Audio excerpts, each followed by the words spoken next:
오늘 성경 말씀은 사무엘하 18장 16절부터 23절입니다. 사무엘하 18장 16절부터 23절에 있는 말씀.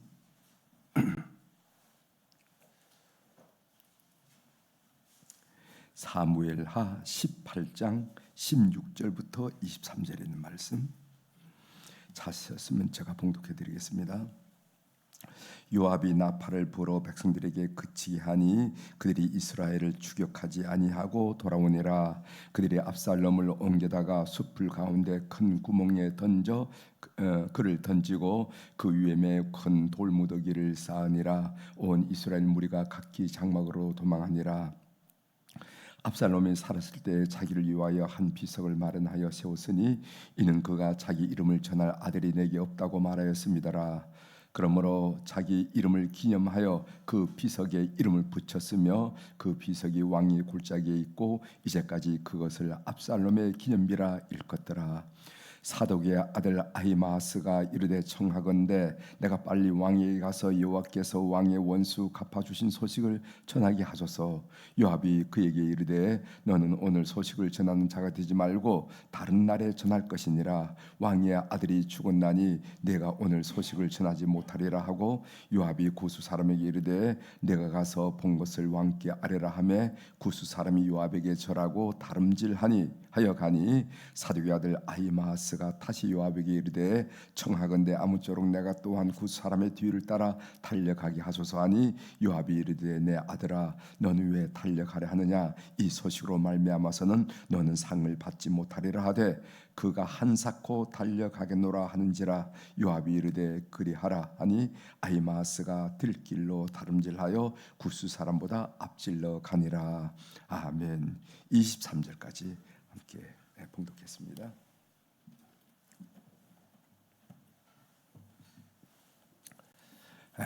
오늘 우리가 읽은 사무엘하 18장 16절부터 23절에 있는 말씀을 중심으로 주제를 하나님을 떠난 인간의 추구가 빚은 결과는 이렇게 주제를 좀 잡아봤습니다. 우리 인간에게 야망이라는 거, 또 바램이라는 거, 또 욕망이라는 거 이런 게 있어요. 그래서 그것을 추구하죠. 그런데 하나님 없이 추구한 욕망, 하나님이 없이 추구한 야망 이런 것들이 어떻게 결과를 빚는가 하는 것을 우리가 오늘 본문을 통해서 보려고 합니다. 이 본문 내용을 이해하기 위해서는요, 사무엘하 18장 전체를 좀 훑어볼 필요가 있어요. 이게 도대체 어디서 나온 대목인가 아마 여러분들이 궁금하실 것 같아서 전체를 한번 간단하게 살펴보면서 오늘 이 얘기를 좀 진행할까 합니다. 다윗은 압살롬에게 쫓겨 요단강 동편까지 피난 왔습니다. 그러니까 기드론 골짜기를 건너서 감난산을 넘어서 유대 광야 쪽으로 오는데 이것은 사실은 요단강이 저 위에 그 갈릴리 호수에부터 사해까지 쭉 내려오는 그 요단강이 있으면 그건 서편에서 일어난 일입니다. 그러나 이제는 요단강 서편에 있을 수 없어서 요단강을 건너게 되는데 그 건너는 장소가 어디 정도 되냐면은 그 갈릴리 호수에서 사해 사이 그 사이에 있는 그 요단강 폭이 넓진 않죠. 그 자리를 건너서 이제 동편까지 피난 와서 마하나임이라 하는 곳에, 이거 마하나임은 약복강에 있는 이 작은 도성인데 마하나임에 주둔해서 반란군을 제압하기 위해서 군대를 재편성하는 장면을 우리가 보게 됩니다. 한번 2절을 한번 보세요. 2절 다윗이 그의 백성을 내보내서 이제 반란군을 제압하기 위해 내보낸단 말이죠. 3분의 1은 요압의 휘하에 3분의 1은 수라의 아들 요압의 동생 아비사의 휘하에 넘기고 3분의 1은 가드 사람 이때의 휘하에 넘기고, 우리가 지난번에 이때를 배울 때 이때가 가드 사람 블레셋 사람이지만 블레셋 용병이었지만은 굉장히 다윗에게 충성했던 사람이라 우리 나중에 어떻게 되는지 보자, 아마 이때가 군사령관이 될 것이다 하고 제가 말씀을 드리는데 3분의 1은 가드 사람 이때를 이때의 휴하에 넘기고 왕이 백성이 이르되 나도 반드시 너희와 함께 나가리라 하니 이렇게 됐습니다. 5절 넘어갑니다. 그 반란군을 진압하기 위해 나갈 때 왕이 한 이야기예요. 5절 왕이 요압과 아비새와 이때에게 명령하여 이르되 나를 위하여 젊은 압살롬을 너그러이 대우하라니. 젊은 압살롬이란 말은 철없는, 철없이 날뛰는 얘기죠. 철없는 압살롬을 너그러이 대우한다. 죽이지는 말았으면 좋겠다. 죽이지는 말아라, 이런 얘기죠. 너그러이 대우하라 하니 왕이 압살롬을 위하여 모든 군 지휘관에게 명령할 때 백성들이, 그 군사들이 다 들으니라, 이렇게 말씀 나왔습니다. 아들 압살롬은 다윗을 반역하고 지금 다윗을 죽이려고 덤벼들지만은 다윗은 압살롬을 반역자가 아니라 자식으로 지금 생각하고 있어요. 이게 부모 마음이죠. 부모 마음. 자식이 때로는 속상해하고 이런 일 저런 일로 속을 뒤집어 놓지만은 그래도 자식이기 때문에 이런 마음, 이 지금 압살롬의 마음이고 이 하나님의 마음이 아니겠는가 하는 생각을 저는 했어요. 참 압살롬은 아버지를 지금 죽이려고 덤비고 있는데 다윗은 그 압살롬을 반역하는 자로 여기는 것이 아니라 오히려 자식으로 여기고 만나더라도 너그러이 대우해라, 이렇게 명령을 하는 것을 보게 됩니다. 6절 보겠어요. 이에 백성이 이스라엘을 치러 들로 나가서 에브라임 숲길에서 싸우더니, 여기 에브라임 숲이라는 단어가 나옵니다. 압살롬의 군사는 다윗의 군사보다 더 많아요. 전 이스라엘에서 군사 백성들이 동원되기 때문에 다윗이 쫓기는 다윗의 군사보다는 훨씬 더 많습니다. 그래서 넓은 들판에서 싸우게 되면요, 다윗의 군사가 이겨낼 수가 없어요. 질 수밖에 없다는 거죠. 그런데 오늘 이게 에브라임 숲이라는 것은 길앗의 에브라임 숲을 의미하는데, 길앗의 에브라임 숲에서 지형 지물을 이용해서 좁은 공간에 싸우면은요, 숫자의 많음이 문제가 되지 않다는 겁니다. 결국 다윗의 군사가 이기게 되는 거예요. 여러분 상상할 수가 있죠.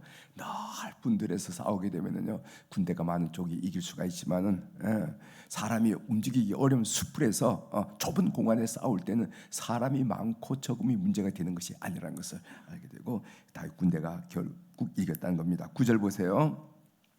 압살롬이 다윗의 부하들과 마주치니라. 압살롬이 노새를 탔는데 그 노새가 큰 상수리나무 번성한 가지 아래로 지날 때에 압살롬의 머리가 그 상수리나무에 걸림에 그가 공중과 그 땅 사이에 달리고 그가 탔던 노새는 그 아래로 빠져간지라. 여러분, 이게 어떤 상황인지 그림으로 그릴 수가 있죠. 머리가 이렇게 3단처럼 많은데 그냥 가다가 상수리나무에 턱 걸려요. 걸리니까 노새대로 지나가고, 그래서 압살롬이 상수리나무에 걸려 있다 하는 상황입니다. 압살롬의 머리는 그의 자랑거리였습니다. 그 이야기가 사무엘하 14장 25절 26절에 나오는데 한번 제가 읽어드리겠습니다. 사무엘하 14장 25절 온 이스라엘 가운데에 압살롬 같이 아름다움으로 크게 칭찬받는 자가 없었으니 그는 발바닥부터 정수리까지 흠이 없음이라. 얼마나 빼어난 인물인지. 압살롬이 참 흠이 없는 사람, 흠이에요. 눈은 눈대로 잘생기고 코는 코대로 잘생기고 머리는 머리대로 다 잘생겼다는 말. 26절 특별히 지적하는 것이 뭐냐면 그의 머리털이 무거움으로 연말마다 깎았으며 그의 머리털을 깎을 때 그것을 달아본 즉 그의 머리털이 왕의 저울로 200세겔이 되었더라, 이렇게 했어요. 그러니까 그만큼 정말 우리의 그 소설이나 시에 나오는 것처럼 3단 같은 그의 머리털 그랬다는 거죠. 그것이 바로 압살롬의 자랑거리였습니다. 그런데 그 자랑거리가 오히려 그를 죽음으로 몰고 간다는 거예요. 우리에게 준 의미가 있죠. 우리 각자에게도 자랑거리가 있을 겁니다. 자랑거리. 이 자랑거리를 잘 믿음으로 다스리지 못하면은 이 자랑거리가 오히려 우리를 실패하는 것으로 죽음으로 몰고 간다 하는 것을 우리가 이 압살롬의 삶을 통해서 볼 수가 있습니다. 이어서 나온 얘기가 요압이 압살롬을 죽였습니다. 그리고 나팔을 불었다 한 내용입니다. 먼저 이 나팔을 분다 하는 얘기가 나오는데 전쟁 상황에서 불나팔 소리, 우리 소초 지방 여선교 회원들이 찬양을 하는 찬양대 이름이 쇼파르죠. 쇼파르. 이 쇼파르가 이 불나팔이란 말이에요. 불나팔. 이 불나팔을 불 때는 언제 불나팔을 부냐면 첫 번째 군사를 소집할 때, 전투를 시작할 때 전투의 끝을 알리는 이 신호로 이 불나팔을 불었습니다. 오늘 여기서 분 나팔은 전투의 종료를 알리는 신호죠. 요압이 압살롬을 죽였어요. 그 죽인 상황이 성경에 나오는데 압살롬을 생포할 수도 있었습니다. 사실은 상수리 나무에 대롱대롱 달려 있는데 그리고 그것을 본 신하가 죽이지 않고 보고를 했는데 다윗 왕의 얘기를 마음에 많이 담았다면은 생포할 수 있었어요. 그는 다윗은 아들 압살롬을 살려 죽이지 말고 살리라 하는 그런 부탁까지 들은 바입니다. 그런데 요압은 압살롬을 죽이고 맙니다. 죽여요. 요압은 냉정한 사람이었고 압살롬에게 쿠데타의 책임을 엄중히 물었던 것이죠. 아마 요압은 장군으로서 앞으로 후환을 불씨를 남기지 않으려는 그런 생각을 한지도 몰라요. 냉정하죠. 냉정해서 그 압살롬을 죽여버리고 맙니다. 17절로 넘어가 봅시다. 17절. 이제 오늘 본문이 되겠죠. 그들이 압살롬을 옮겨다가 숲을 가운데 큰 구멍에 그를 던지고 그 위에 매우 큰 돌무더기를 쌓으니라. 온 이스라엘 무리가 각기 장막으로 도망가니라. 그러니까 주동자인 압살롬이 죽으니까 그 따르던 백성들이 다 자기 집으로 다 흩어지고 말한 거죠. 그래서 쿠데타는 종결되고 말았다는 겁니다. 여기에 큰 그 시신을 던져놓고 거기다 큰 돌무더기를 쌓았다 하는데 이 돌무더기는요 형벌의 의미가 강합니다. 형벌의 단순히 무슨 흙이 없기 때문에 무덤을 쌓았다 하는 의미 아니라 어떤 수치스러운 그런 형벌의 의미가 많아요.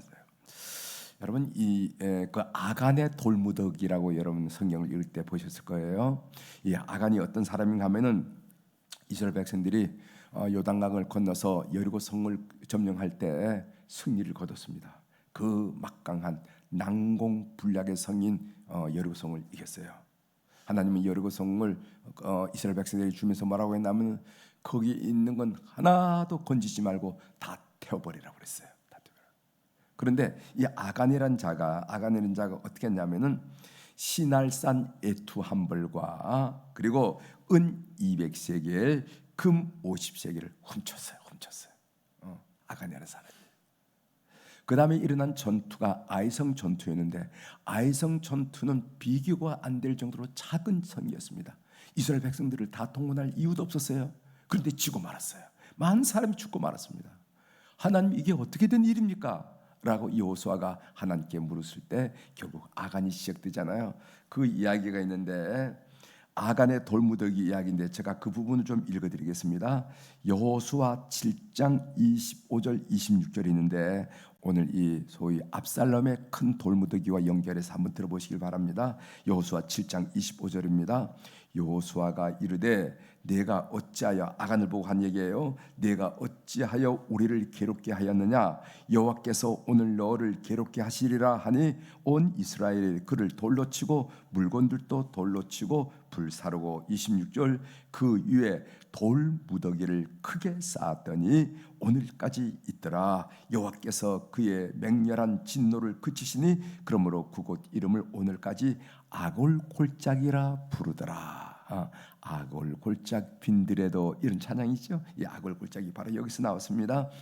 여기 보면은 아간의 큰 돌무더기가 수치와 형벌의 의미가 있다면은 오늘 압살롬 왕의 제자인 압살롬의 그 무덤도 큰 돌무더기도 수치와 형벌의 의미가 있다는 것을 우리가 알 수가 있겠습니다.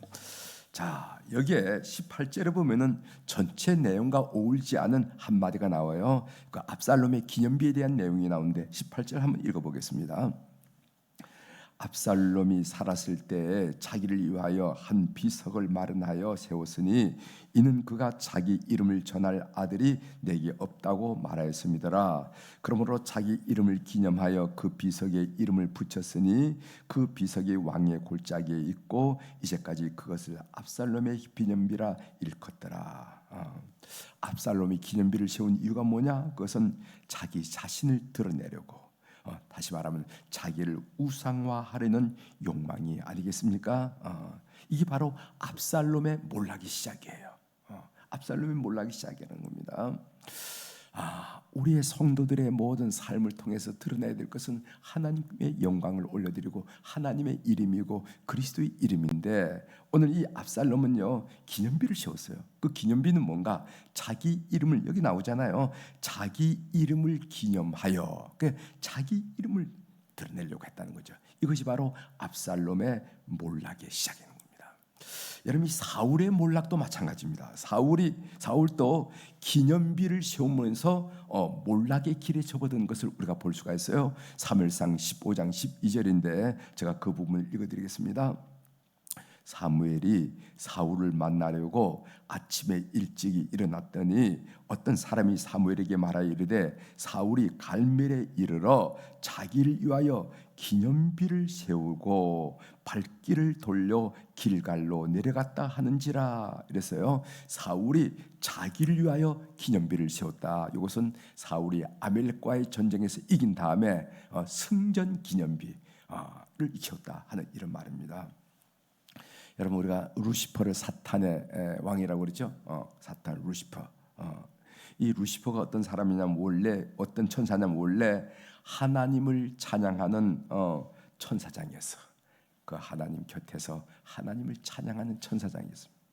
그런데 루시퍼가 자기 자신을 찬양하기 시작할 때 사탄으로 변모되고 말았다는 거예요. 변모되고 말았다. 우리 성도들의 삶을 살 때 우리가 이루는 이런저런 일들을 행할 때 정말 하나님을 앞세워야 되겠구나, 하나님께 영광을 돌리는 이 마음이 변치 말아야 되겠구나 한 이야기를 오늘 이 압살롬의 기념비, 사울의 기념비, 이런 걸 통해서 다시 한번 도전받고 생각을 새로이 하게 됩니다. 19절 보겠어요. 사독의 아들 아히마아스가 이르되 청하건대 내가 빨리 왕에게 가서 여호와께서 종의 원수 갚아주신 소식을 전하게 하셔서, 이 아히마아스가 원래 전령이 아닙니까? 그래서 이 사독의 아들 아히마아스가 궁중에서 일어난 일들을 전령으로 다윗에게 알려준 역할을 했거든요. 그렇죠?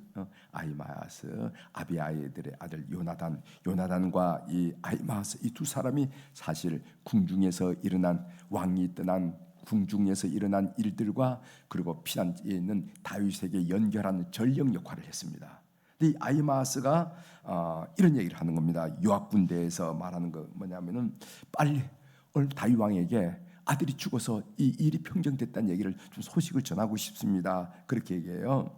요압이 만류를 합니다. 뭐라고 해? 왜 만류하냐면은, 정치적인 관점에서 보자면은 압살롬은 다윗의 원수가 분명하지만, 그러나 그는 다윗의 아들이라는 거예요.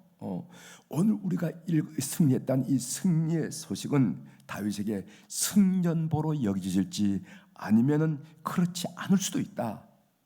오늘 얘기하잖아요. 이것이 승전보가 아닐 수도 있다. 너 먼저 가지 말아라. 이런 얘기를 해요. 대신 요압은 누구를 보내냐면 구스 사람을 보냅니다. 21절에 나오죠. 21절 한번 보시겠습니다. 요압이 구스 사람에게 이르되 내가 가서 본 것을 왕께 아뢰라 하매 구스 사람이 요압에게 절하고 다름질하여 가니. 이렇게 써요. 요압이 구스 사람을 전령으로 보낸 이유가 뭡니까? 요압이 똑똑한 사람이니까 다윗이 그 전령을 어떻게 대하는지에 따라서 승리를 정말 기팔지, 내가 예루살렘 왕궁으로 복귀하게 되는구나, 기팔지, 아니면은 그 아들 압살롬의 죽음에 대해서 슬퍼하고 대노할지, 이걸 요압이 보는 거예요. 그 보는 거에 따라서 다윗에게 어떻게 나갈지 그 판단하기 위해서 구스 사람을 먼저 보내는 겁니다. 상황을 잘 모르는, 자기가 본 일만, 아들 압살롬이 대롱대롱 달렸다가 죽고 돌무더기 요것만 보고하고, 그리고 또 모든 이스라엘 백성들이 흩어진 그 상황만 보고하도록 그렇게 했어요. 그리고 다윗이 어떻게 반응하는가 이거 보고 그 다음에 행동을 하려고 하고 이렇게 했다는 것입니다. 요압이 똑똑하죠? 그래서 여러분 나중에 알겠지만은 다윗은 요압을 손을 못 대요. 그런데 다윗이 솔로몬에게 유언할 때 요압은 처단하라고 얘기합니다. 저 사람은 왕조를 잃은 나한테는 너무도 필요한 사람이지만은 나한테는 안 돼 하면서 꼭 처단하라고 그럽니다. 요압을 처단하라고 하는 것을 이제 나중에 배우게 되겠죠. 오늘 본 내용을 이렇게 이해를 하면서 제가 생각해 본 것은 뭐냐면은 이 압살롬의 반란과 죽음이 주는 교훈을 한번 생각해 봤습니다. 압살롬의 반란과 죽음이 주는 교훈, 그것은 하나님을 떠난 인간의 추구가 얼마나 허망한가 하는 것을 정말 우리 성경이 우리들에게 말해주고 있는 것이 아니겠는가.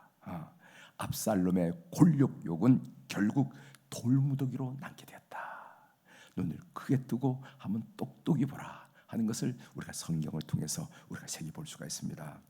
여러분 바벨탑 알죠? 바벨탑. 이 바벨탑이 뭐냐면은 하나님 없이 한번 살아보겠다는 거예요.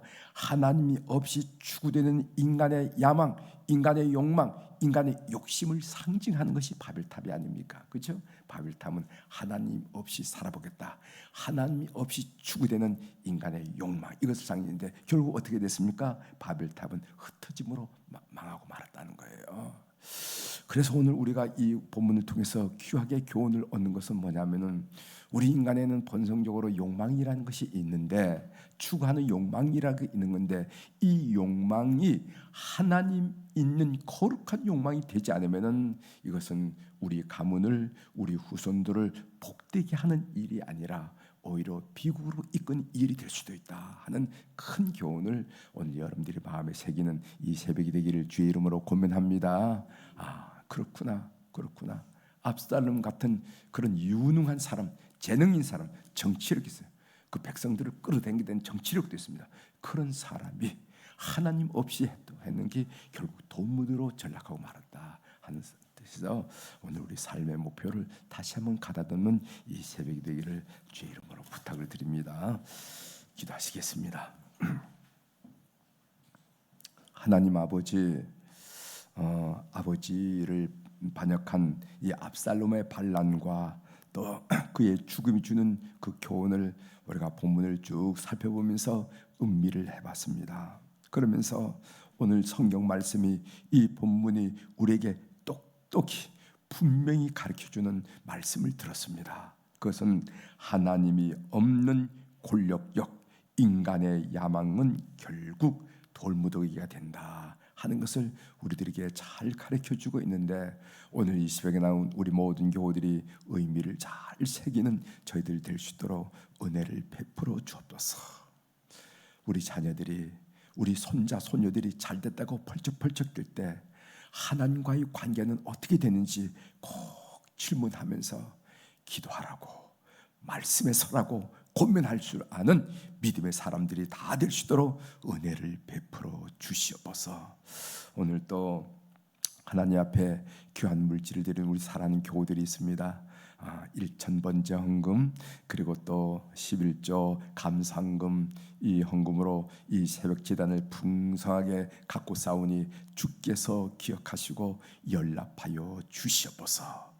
그래서 그 섬세하고 구체적인 사랑이 우리에게, 우리 후손들에게 철철 넘쳐 흐르는 것을 늘 보면서 언제나 서나 감사하고 감격하고 하나님께 영광을 올려드리는 귀한 물질이 될 수 있도록 은혜를 베풀어 주옵소서.